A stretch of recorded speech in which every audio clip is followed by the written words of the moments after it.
What's up, y'all? This is Zach. We live in corporate, and listen, the break room is on its mid-season break, but we still got, heat for your head top. We just kind of had in the tuck, right?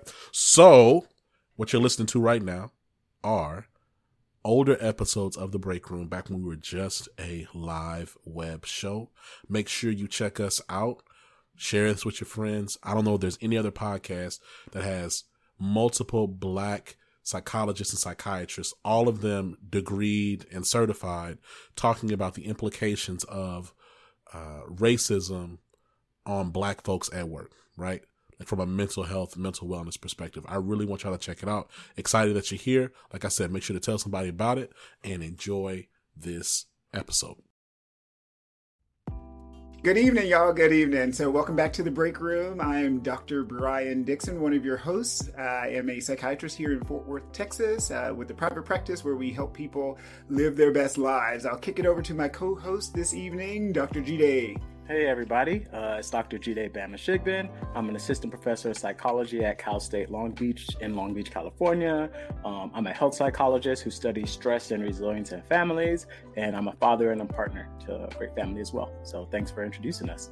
Yay! What do we do here? So we are here this week. So we come every week to talk about being Black at work, especially focusing on the Black experience and mental health for Black people in the workplace. And so sometimes we bring some laughs, sometimes we bring some tears, but we always bring the realness. So today's topic is mainly for the fellas. So we're going to really concentrate on Black mental health for Black men, especially single Black men. So we'll get to that in just a little bit. Just to reorient you, as always, so while we are mental health clinicians and therapists and mental health experts, we are not your mental health experts. So if you need some help, by all means, reach out to your local resources, because all of this stuff that we're learning is meant for kind of your edutainment. So we always want to give that disclaimer. So to reorient you to the podcast, we always start off with the T, which is current event stuff that's been going on that catches our attention. We move over into the topic of the day, which I talked about earlier, and then we move to the last nerve, because there's always something that's getting on Black folks' last nerve, and we got a good one for y'all today. So, the T. What is the T this week, Jide? I don't have tea, but I have some water. So see, he's hydrating, and especially always got to hydrate. I love it. So the tea. So we talked about this. We were originally going to start off this episode by talking about Caitlyn Jenner, okay, who has decided that she is going to run for governor of California. She recently did an interview on Fox News, which was batshit crazy. And that's what we're going to talk about. Okay. But some other news just recently came out, and we've decided to pivot to something that it probably looks just a little more relevant. Okay. I like the pivot. Always. You can't ever be scared of the pivot. We got to be dynamic. Always willing to change. So, the Olympics happen every 4 years. They were originally supposed to happen last year, but because of the coronavirus and COVID-19 pandemic, it didn't happen in Tokyo. So it got postponed for this year. So this year it will be happening in Tokyo, Japan. And recently the IOC, the International Olympic Committee, has decided that Black Lives Matter will be banned at the Olympics. Okay. So you are not allowed to have any clothing that says Black Lives Matter or have any slogans that say Black Lives Matter. You cannot raise a fist on the podium. You cannot take a knee. You cannot do any of those things, okay? Or you may be punished. What? And when you say punished, what are we talking about? You could be banned. Like banned from sports. So the thing that banned from the Olympics, banned from this particular Olympic competition, I think. Yeah. When did this come out? So I didn't know anything about this. It kind of number one, it floors me because it reminds me of the Olympics. oh gosh, who was it? Jesse, the track and field Jesse star. Owens. Yeah, Jesse so Owens. Jesse Owens, yeah, and it was such a powerful political statement, and especially in a world where, I mean, there's Muslim Uyghurs over in China being persecuted. I mean, people are going through some things in all sorts of places. That actually shocks me that they're willing to do that. I mean, they got banned in 68 after doing that, in 1968 after doing that, thanks to one of my Twitter friends who pointed that out to me. Yeah. So especially because the Olympics are a big money maker, right? Ish, right? So a lot of places are actually overdoing it. Their budgets are way too big for what they're bringing in, but it is a prestige thing. So I'm kind of surprised that these folks are willing to disenfranchise their athletes in order to, I don't know what kind of point they're trying to prove, but it just makes me sad that racism apparently is alive and well. That just blows my mind. It's clear to me that the IOC does not think Black Lives Matter. In a nutshell.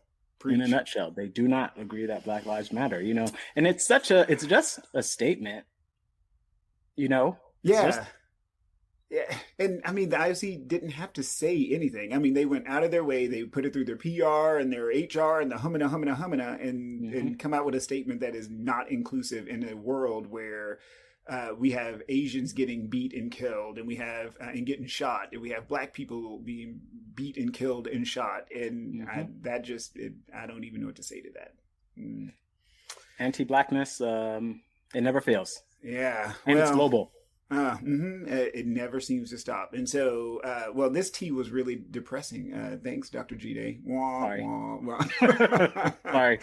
Most times I'm like, yeah, and oh, damn. Just when you think we're making progress, right? Hey, vaccines are getting out. We're thinking about getting rid of patents and da-da-da-da. They go and do some dumb stuff like this. So, and I would just like to say one more thing about it, if that's okay. The last few weeks, we've actually had a lot of discussions about allies and allyship. Right. So in this moment, right, my question is, where are the allies? Right. Where are the white people and the Asian athletes and the Hispanic athletes and the European athletes and all the other athletes of the world saying, we're not going to participate, because we find this to be problematic, right? Given all that happened last year, the fact that all those anti-racist books were bestsellers, right? Where's the outrage? Yeah. That's a great question. My hypothesis, and this is truly just water cooler talk, right? Because it's the break room, so we're in the break room, and this is just off the cuff. My first instinct, being mental health folks, is I'm wondering if there's some compassion fatigue going on. So compassion fatigue meaning after a while, when you're so stressed out and you're so traumatized, you get tired of caring, you get fatigued of caring. And so after a while, you just kind of shut down. I think Dr. Nikki a couple of weeks ago talked about learned helplessness. And so, I wonder if some of that is going on with our allies. So if that's you, if you are feeling that fatigue, that burnout, make sure to take care of yourself so that you can fight the good fight with us as we move along, because allyship is super important. That's right. And so what we're going to do now is we're going to pivot over to the topic of the day. So we are at the break room. We want to be very inclusive. We recognize that some of our listeners are employed. Some of them are entrepreneurs. Some of them are men and women. Some of them are LGBTQ. We want to be all encompassing. And when we were doing our show notes, we figured out, wait a minute, we need a show just for Black men to feel empowered, to remind them that they're awesome and wonderful, especially with single Black men, because at the end of the day, we all start off single at some point, and then for the folks, those of us that get coupled up, we do so. But we want to give a shout out to those guys who are holding it down. And so I will kick it over to Dr. Jide to get us started. So, Dr. Jide, what you got for the single fellas out there? All right, so let's talk about it, okay? For the single fellas, right? We're this is a conversation for you, okay? In the workplace. So, a lot of people meet their spouses in different places, okay? The number one place right now is actually online, okay? Which probably doesn't come as a surprise to anybody. Online, we meet people through friends, right? But a common place people meet their spouses or their partners is at work. Okay. So in 1990, 20% of people reported meeting their spouse at work. So 1 out of 5, that's That's a lot. Right? It's not as high anymore. Okay, it's not as high anymore. It's about 10% right now. But once again, 1 out of 10 people, right, is meeting their partner at their place of employment. Okay, so I think it's important to talk about what that means and the ramifications of that. Right. So, given the world we live in right now, what are the ramifications of being a Black man working from home for your dating life?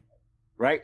And what are the ramifications of what's your status, right, in terms of health, right? I think when we think what's your status, often we're thinking about HIV and AIDS. But we now live in a world where, did you get that vaccine yet? Which one did you get? Did you get the Pfizer? Did you sneeze around me? No, right? So, Dr. Dixon, first question: what are the ramifications of being a Black man working from home? What do you think?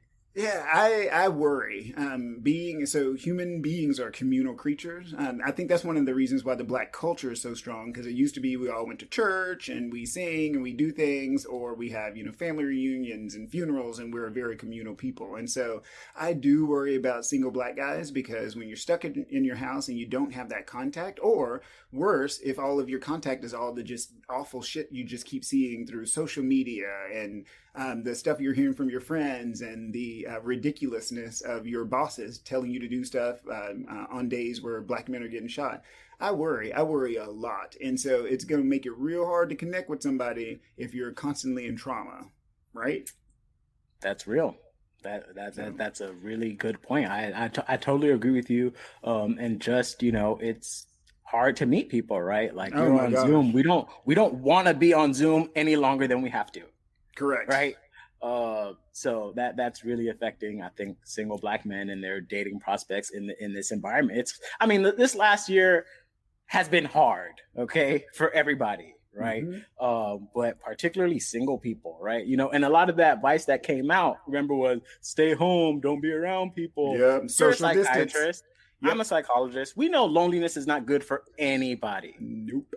At all. And one of the difficulties, and I just feel so awful about all of this, is we didn't throw out any creative solutions. And so people were just kind of sitting at home, and you can Netflix and chill by yourself for a little while. And then after a little while, you're like, well, hell, what else am I going to do? And unfortunately, because of all the mixed messaging and what is safe and what is not, there were lots of missed opportunities, right? So, because there could have been things that people were outside doing that we missed. And so, I worry a lot about our brothers at home. Yeah. Well, we want you to know the break room's thinking of you. Absolutely. And we have some ideas for you later on in the show. Yes, we do. Yeah. But to your question about your status. So, this is fascinating. And I don't know exactly where things are going to fall, especially for Black men and just people in general. It used to be, with HIV, you know your status. So you can protect yourself, you can protect other people. There were billboards all around about HIV. And the rates in African Americans, especially men and women, were really, really high. And so when it comes to COVID, COVID is deadly, and it can cause lots of long-term health complications. And so part of me says, yes, you should be showing your vaccine passport. You should be carrying around your vaccine card. And if you don't have one, I say, hey, politely decline. No, we can't go get no coffee because I don't know what your status is, right? That's a me thing. So I don't know. How do you feel about that? I think vaccines say a lot about a person. Whether or not somebody's getting a vaccine actually, like in this environment, says a lot. So personally, I once again, I'm married with kids, so this is kind of like not really not necessarily fully relevant for me at this stage of my life, but absolutely, I want to be safe. Okay, it's important. I want to be safe. I want to keep my family safe. I want to keep the other people around me safe by ensuring that you're protected with the vaccine, right? Which honestly isn't even that much of a barrier. Like it come on, they have one shot. You can get one shot. I agree. Wholeheartedly agree. Like for anybody went to college, went to grade school, you had to have a shot record, y'all, right? You had to, most of y'all, some folks opted out, but that's really few and far between. So I'm with you, dude. I'm with you. 100%. I saw on Twitter, this is something you might say to somebody who's kind of hesitant, right? Do you know anybody who's died from coronavirus or COVID-19? And most people will say, yes, I do, or I know somebody who knows somebody, right? Do you know one person who's died from the vaccine? Not a single one. Not a single one. So if those are your options, get the vaccine, right? And we've seen so many healthy people have died, right? Like totally healthy, young, strong folks have passed away from this. So please, for your safety, for my safety, for everybody's safety. Preach. Amen. And for you single guys, absolutely take care of yourself. Self-care is super, super important. Yes. So the next point that we're bringing up is that sexual harassment is extremely prevalent in the workplace. Okay. So on one hand, dating your coworker or finding a spouse at work is a very common thing that happens, right? On the other hand, sexual harassment is a prevalent problem in the workplace. Okay. So I want to acknowledge I'm a straight Black man, so I have certain privileges that occur in the workplace, but I think it's important for us to have these conversations about this, right? Like it's not on women to change sexual harassment, the people who are the victims, it's on us to talk about these, right? Absolutely. And I always want to point out sexual harassment can occur from anybody to anybody. Okay, a man can harass another man, a man can harass a woman can harass a man, a woman can harass another woman. Non-binary people can be harassed by anybody else. Okay, I want to point that out. It can happen any direction, but the biggest problem is men harassing women in the workplace. Okay, yeah, by far, yes, by far, it's the biggest problem. Okay, so a survey in 2016 found that 60% of women, 3 out of 5 women, reported unwanted sexual attention, sexual coercion, crude conduct, or sexist comments at work. Okay.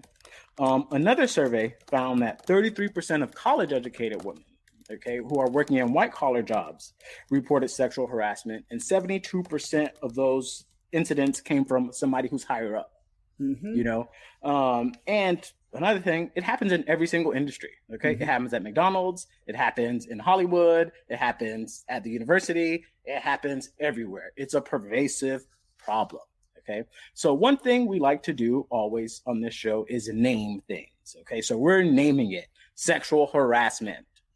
All right, so what is sexual harassment? I just want to take this time to give you a brief definition of what sexual harassment is. Unsexual harassment are unwelcome sexual advances, requests for sexual favors, and other verbal or physical conduct of a sexual nature.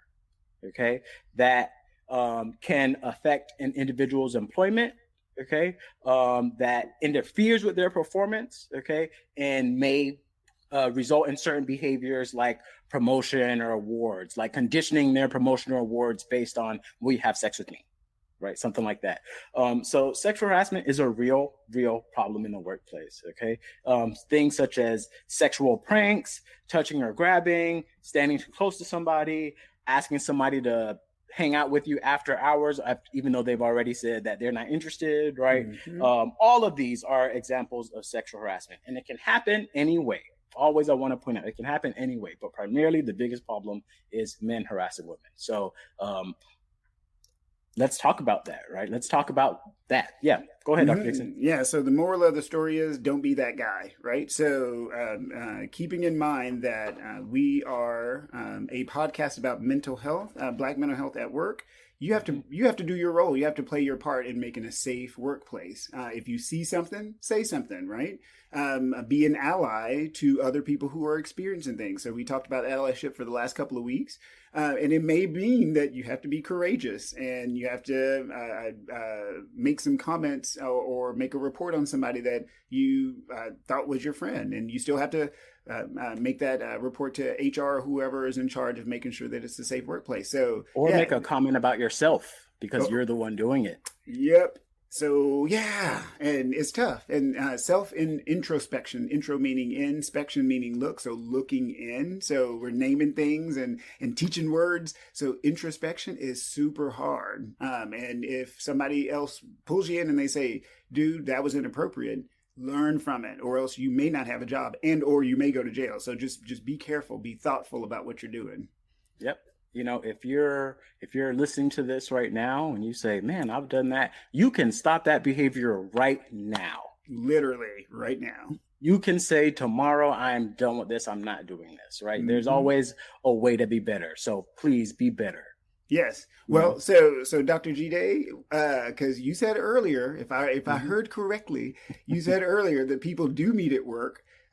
They oftentimes end up being partners or getting married. So if are you saying we're not allowed to date at all? Don't as they say, don't shit where you eat, right? So are you saying don't do that at all? So let's talk about that. Okay. Right. Let's talk about that. Let's talk about that. Okay. So how do we manage this balance? Okay. That's really the question. How do you manage the balance that meeting a coworker and dating a coworker is a legitimate way to find a partner versus making sure you're not engaging in sexual harassment? Okay. So let's talk about some of the ways you can do that, right? To make sure you're doing the right thing. Number one, read up and understand what male privilege is, right? And what it actually looks like in the workplace, right? To make sure you're not perpetuating the same stuff, that you're not accepting those same things. And once again, this is targeted towards men, right? Towards men who are most often to be the people who are harassing women. Okay. So read up and understand what male privilege is in the workplace, right? Mm-hmm. What does it look like? Are you getting invited to bars after work with the boss and somebody's not, right? Are you getting invited to play golf, right? Things like that, right? Do you hear comments that the bosses make about the female employees when the women aren't around, right? Be aware of those things. So I think that's always first, right? Like understanding the scope of the problem and how it affects people, because sexual harassment leaves scars on people. Absolutely. It's a trauma. Absolutely. Mm-hmm. People just want to go to work. No, we don't even like work. You know what I'm saying? And you're already making it harder, right? You're making it much harder. So read up and understand. Understand. That's always first. Okay. Number two. So you asked me, so if I'm at work, am I not allowed to date my coworker? It depends. Okay. So if you are at the tippy top, okay, of your organization or your company, yes, you are not allowed to date your employees. Okay? No, you're not. That's a bold statement. You're not. Full stop. The power differential is just too much. Yeah, I agree. It's just too much. It doesn't matter how much they're hitting on you, how much, interest they want to show you. Part of being a responsible boss is avoiding favoritism, right? Mm-hmm. But also it's to avoid even looking like you have favorites, right? Like you want to avoid conflicts of interest. You also want to avoid even looking like you have a conflict of interest. Correct. And remember, Ed, because y'all are, again, this show is all about black guys. So I'm looking at you, black guy. You are under a microscope when you're at work, period. I wish I could change that, right? It's like driving while black. This is corporate while black. I wish that Dr. Jide and myself could just take that away, but we can't. And so, yes, anything that is unusual, that may be one step beyond where you're supposed to go, may be misconstrued. So just be careful. Mm-hmm. Just be careful. Just be very, very careful. I like to think of the example of President Bill Clinton, and obviously he was caught up in a scandal, right? The reality is, when you're the president of the United States, there is no consensual relationship you can have with anybody except for your wife that you were married to before you became president of the United States. Well, I'm saying the power. You know what I'm saying? Mm-hmm. It's about the level of power, right? Like if Bill Clinton snaps his fingers, anything he wants to happen can happen. Yep. So just be aware of that. If you're at the tippy top, you can't. And in general, even if you're not at the tippy top, if you're above certain employees, be very, very careful. Yep. You have to be very, very careful, right? Because once again, the power differential, even if you aren't necessarily trying to discriminate or treat people differently. You know, your feelings might be hurt, and you reproduce that anyway. And because you have the power, yep.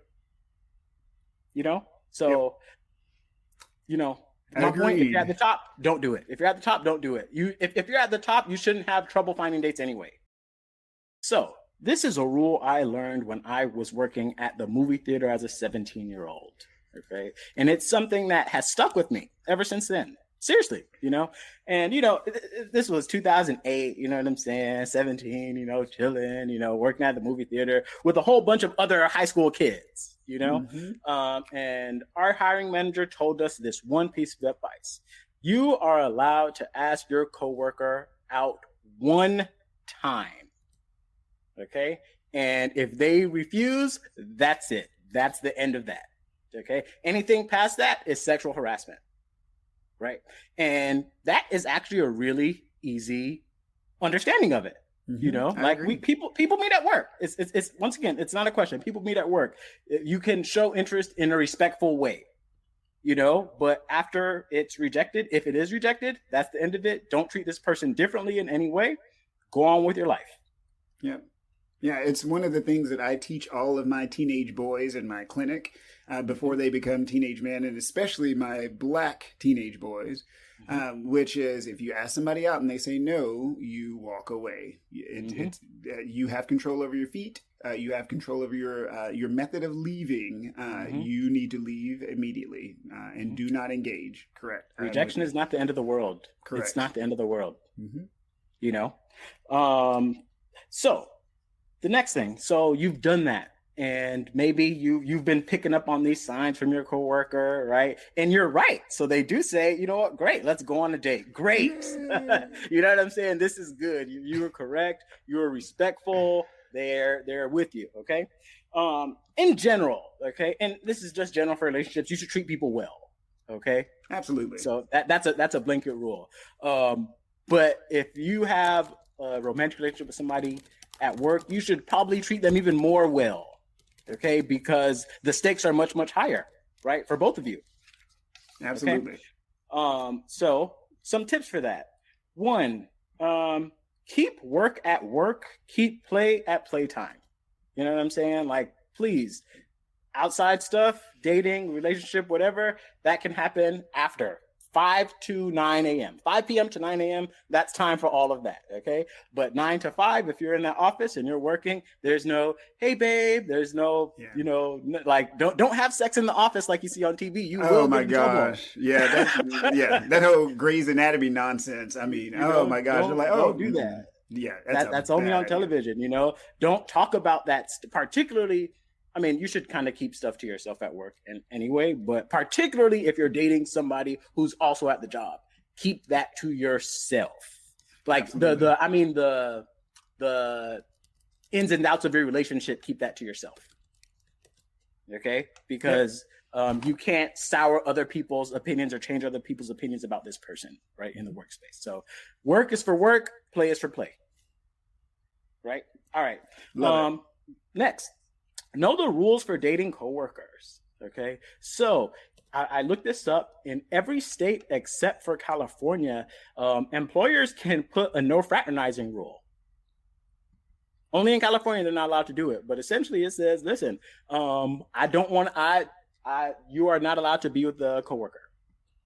You're not allowed to be with the coworker. And that's kind of draconian. You know, I get that. Yeah. But I get it. I get it, because, you know, for every relationship that does go on and they get married, there's 10 office relationships that end really, really poorly. Yeah, that's true. Yeah. You know, and affect the temperature of the office and the chemistry of the people working in the office, right? So you have to be very, very careful. Know your rules. Am I allowed to do this, right? Is this something that's heavily discouraged, right, in the office? Or is it kind of like, well, you know, like I said, I worked at the movie theater, right? We're all 17. They really honestly don't care. Yeah. You know, that's a totally different environment, right?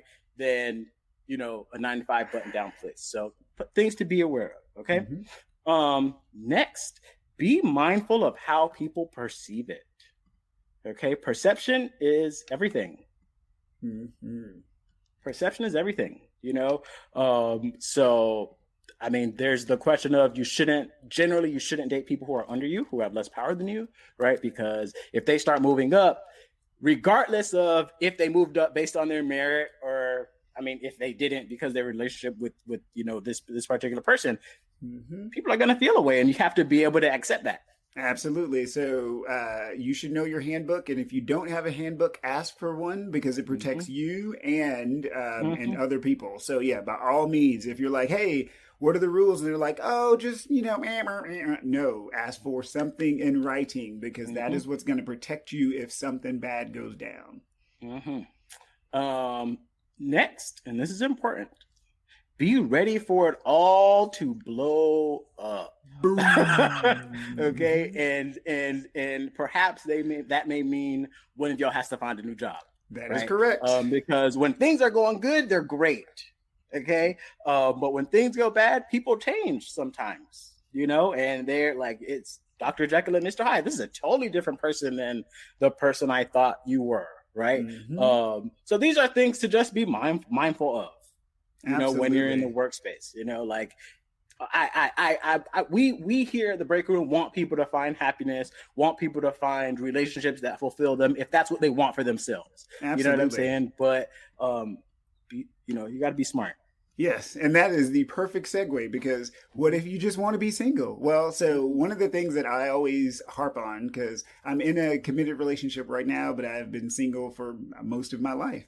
And I would read books, and I would always read about how wonderful it is to be in a couple and blah, blah, blah, blah, blah. And I read this one book, and I don't even remember the name of it, but it basically said, enjoy being single, because being single and being in a couple is part of the same coin. And if you're in a throuple, good for you. I don't know how you keep up with two people, but peace and blessings. But the idea is enjoy and embrace the moment where you're at. So if you're single, you have benefits that couples don't have. So really, really enjoy those moments, because it's there's going to be coming time when you get into a couple, and there may be a time when that couple breaks up, and you'll go back and forth, and neither's better or worse than the other.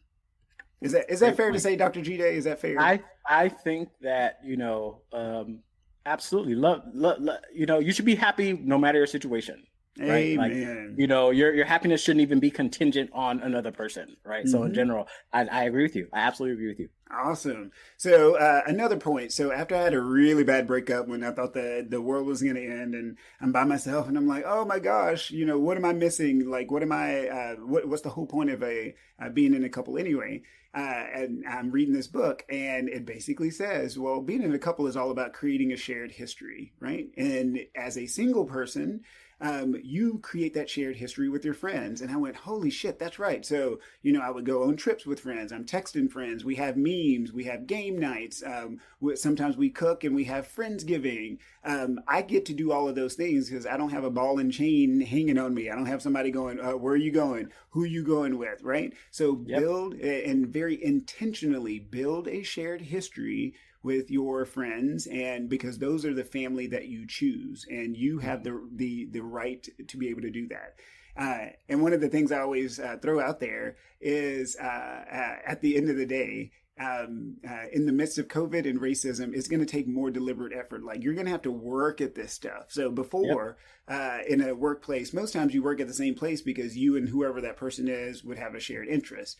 Well, now that you're working from home, y'all are going to have to build a shared history. If you're on an app, you're going to have to build a shared history. So just be creative with it. Like, if that's going out on a socially distanced walk, just do things that are really, really interesting and creative. Okay? Yeah. Alrighty, next up. So, expose and learn your company's biases. So, there are biases everywhere. So, I didn't know until, I think my sister was, I don't know how old she was, maybe 10. And I think I was like 6 or 7. I didn't realize that girl shirts, the buttons are on the opposite side of boy shirts. I had no idea. Like, blew my mind. Did you know this? I didn't know that until Oh, yeah. It's crazy. Don't tell anybody that. Yeah. Let's cut that from this. I know. I'm like, what the hell is this, right? Or that there are scissors that are right-handed scissors and left-handed scissors, right? And these are all very subtle biases that you don't see because the majority speaks, the majority rules, right? Well, we live in a majority white culture that says that you're supposed to do a certain thing. each company has a very different bias. So like when I toured Google, and it was all about open workspaces and scooters, and it was very, bro grammar, that sort of thing. And that's very geared towards a single life. Whereas there are other places that are very family oriented. And as a Black man, you have to figure out what space is what. And so do your research before, like Dr. Jide said earlier, read the handbook, do the research. I always jokingly say, never go to Pizza Hut and ask them if you want a hamburger, because what are they going to tell you? No, they're going to be like, we don't make hamburgers, right? Yeah. And so, you can get all pissed off and, no, I want, but if Pizza Hut don't make hamburgers, then you're just shit out of luck, right? So just go ahead. And can I just add to that? Definitely the point about a workspace being kind of biased towards families or single people. No matter what, you have rights, and as long as you're doing your job, you should be fine. You know what I'm saying? So I know many single people who say like their boss kind of expects them to pick up extra work because they feel like, well, you don't have kids or you don't have a partner, you don't have whatever. So, you should be able to do this extra thing outside of work hours. No.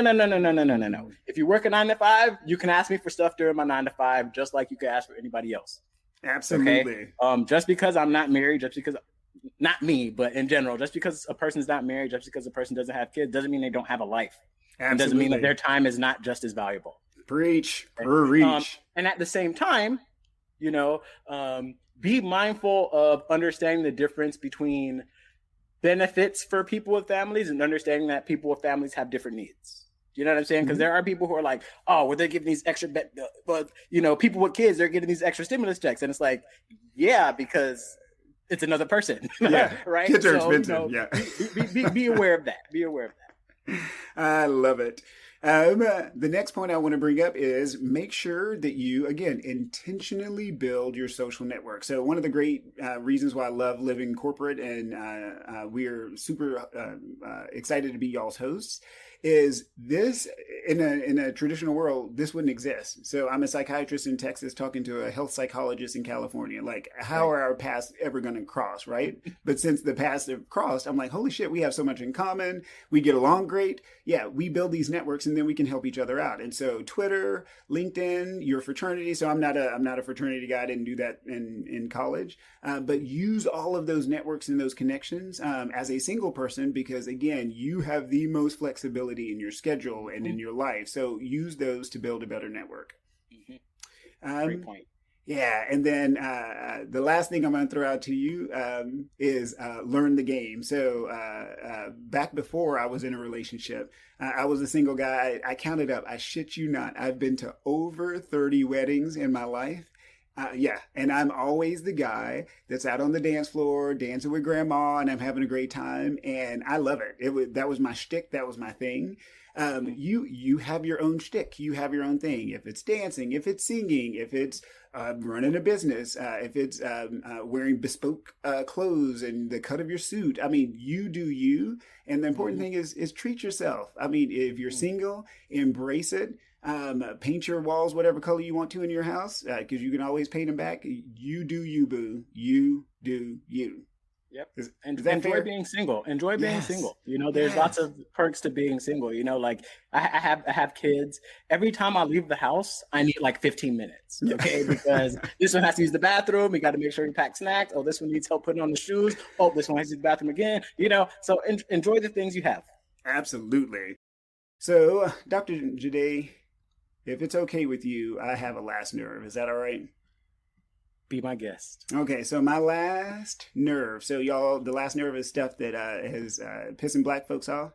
And so I'm going to say that the last nerve tonight is actually directed at Black people like me. Okay, so let me do my 90 seconds on the clock starting right now. So the thing that gets on my last nerve It is directly connected to what we talked about when we first started this podcast with our Black excellence and John Henryism. So y'all, I wouldn't say attacked on Twitter, but we posted a clip on Twitter about being an ally. I give the example of me making 20 grand less than one of my white female colleagues, and somebody had something they wanted to say online.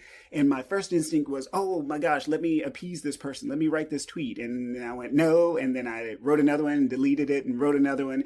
And then it finally dawned on me, you know what, Brian? Hush and refer. She needs to go do her work. It is not my responsibility at this point in this nation at this time. It is not my responsibility to educate you. There are multiple books out there that you can read, including White Fragility, which is written by a white woman. There is How to Be an Anti-Racist. There is So You Want to Talk About Race. Multiple books that you can get from multiple companies. I don't need, so Black folks like me, if you are struggling and trying to do the most and always trying to help people, make sure you have good boundaries. So I need you to remember these words: hush and refer. When something happens, shut your own mouth, hush, smile, and then refer that person to the proper resources so that they can educate themselves. And then if they choose not to get educated, you can choose not to talk to them. And so that is my new mantra going forward. So I want all the Black people I know, hush and refer. Okay, that's my last nerd for tonight. Because can I just add to that? By all means. And if you need to block, do not be scared of using the block button. Okay, I've been, my first little bit on social media, I was like, man, I see, why do people block people so easily? Now, having been on Twitter for going on 4 years, I'm like, I get, like, listen, I ain't going back and forth with you. I'm gonna live my best life. I'm not going back and forth with you. So I'm just gonna block you there. Hush, refer if you need to block.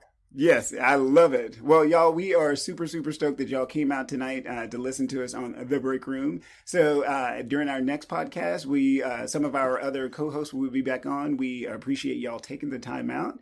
As always, send us emails, follow us on Twitter at The Break Room LC. And if you need anything else, we are around. So deuces, we'll see you later. Thank y'all. Have a good night.